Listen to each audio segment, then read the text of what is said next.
তুই বস, আমি ঝাড়টা দিয়ে দিই, দিয়ে ঝাড় দিয়ে তারপর তোর সাথে বসবো। ঠিক আছে, তুই ঝাড় দে।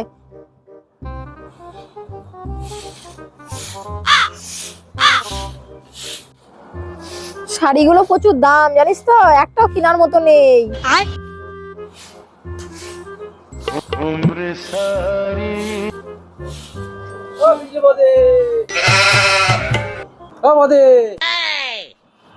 কি হলো?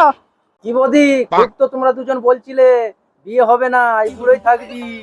ঠিকই তো বলেছি, তোর আবার বিয়ে? কেন, তোর কি বিয়ে ঠিক হয়ে গেল নাকি? তা নতে কি, আমার বিয়ে হতে পারে না? এই দেখো বিয়ের কার্ড নাও, তোমার দুজাকে দিয়ে গেলাম, আমার 15 দিন পর বিয়ে, আন্ডা পান্ডা করে গিলবে। ঠিক আছে, তাহলে তোমরা দুজায়ে যাবে কিন্তু। হ্যাঁ এই দুধ কামার, তাহলে কি খাওয়াচ্ছ? হ্যাঁ হ্যাঁ, কি খাবে? কেন, পোল্ট্রি মুরগি করব, আবার কি চাই? বিয়ে তো একবারই করবে। পোল্ট্রি কেন, খাসি করো? খাসি খাবে? দিবে তো কাঁচের বাটি, আবার খাসি খাবে? যাবে যাবে, না যাবে না যাবে।